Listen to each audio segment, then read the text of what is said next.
सबका साथ की भावना से ही भारत ने प्रस्ताव रखा था कि अफ्रीकन यूनियन को G20 की इसको बहुत सारे लोग कह रहे हैं कि ये एक ideological alternative to the belt and road initiative चीन का जो है। तो इसमें से ट्रेड और इकोनॉमिक कोऑपरेशन के सिवा इसमें एनर्जी का भी एक बहुत बड़ा मसला है उसमें। तो उसमें क्या होगा, दो चीज होते हैं। एक तो है कि चीन का जो अभी चल रहा है बेल्ट एंड रोड इनिशिएटिव, जो अगले साल उनका 10 साल का ये शुरू होगा, उसको चैलेंज करने के लिए ये अमेरिका, इंडिया और वेस्टर्न पावर्स मिलकर इसको चैलेंज कर रहे हैं।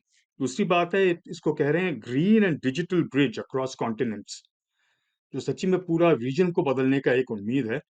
पता नहीं ये पूरा कितने दिन लगेंगे, क्या लगेंगे, अभी तो शुरुआत हुए हैं, लेकिन लगता तो है ये एक बड़ा सा चैलेंज चीन के खिलाफ चल रहा है। मुझे लगता है कि ओवरऑल शायद ये एक अच्छी मंसूबा होगा और हमें जो पाकिस्तान है उसको शायद इससे कोई डरना या घबराना नहीं चाहिए। पाकिस्तान को बिल्कुल ओपन रहना चाहिए।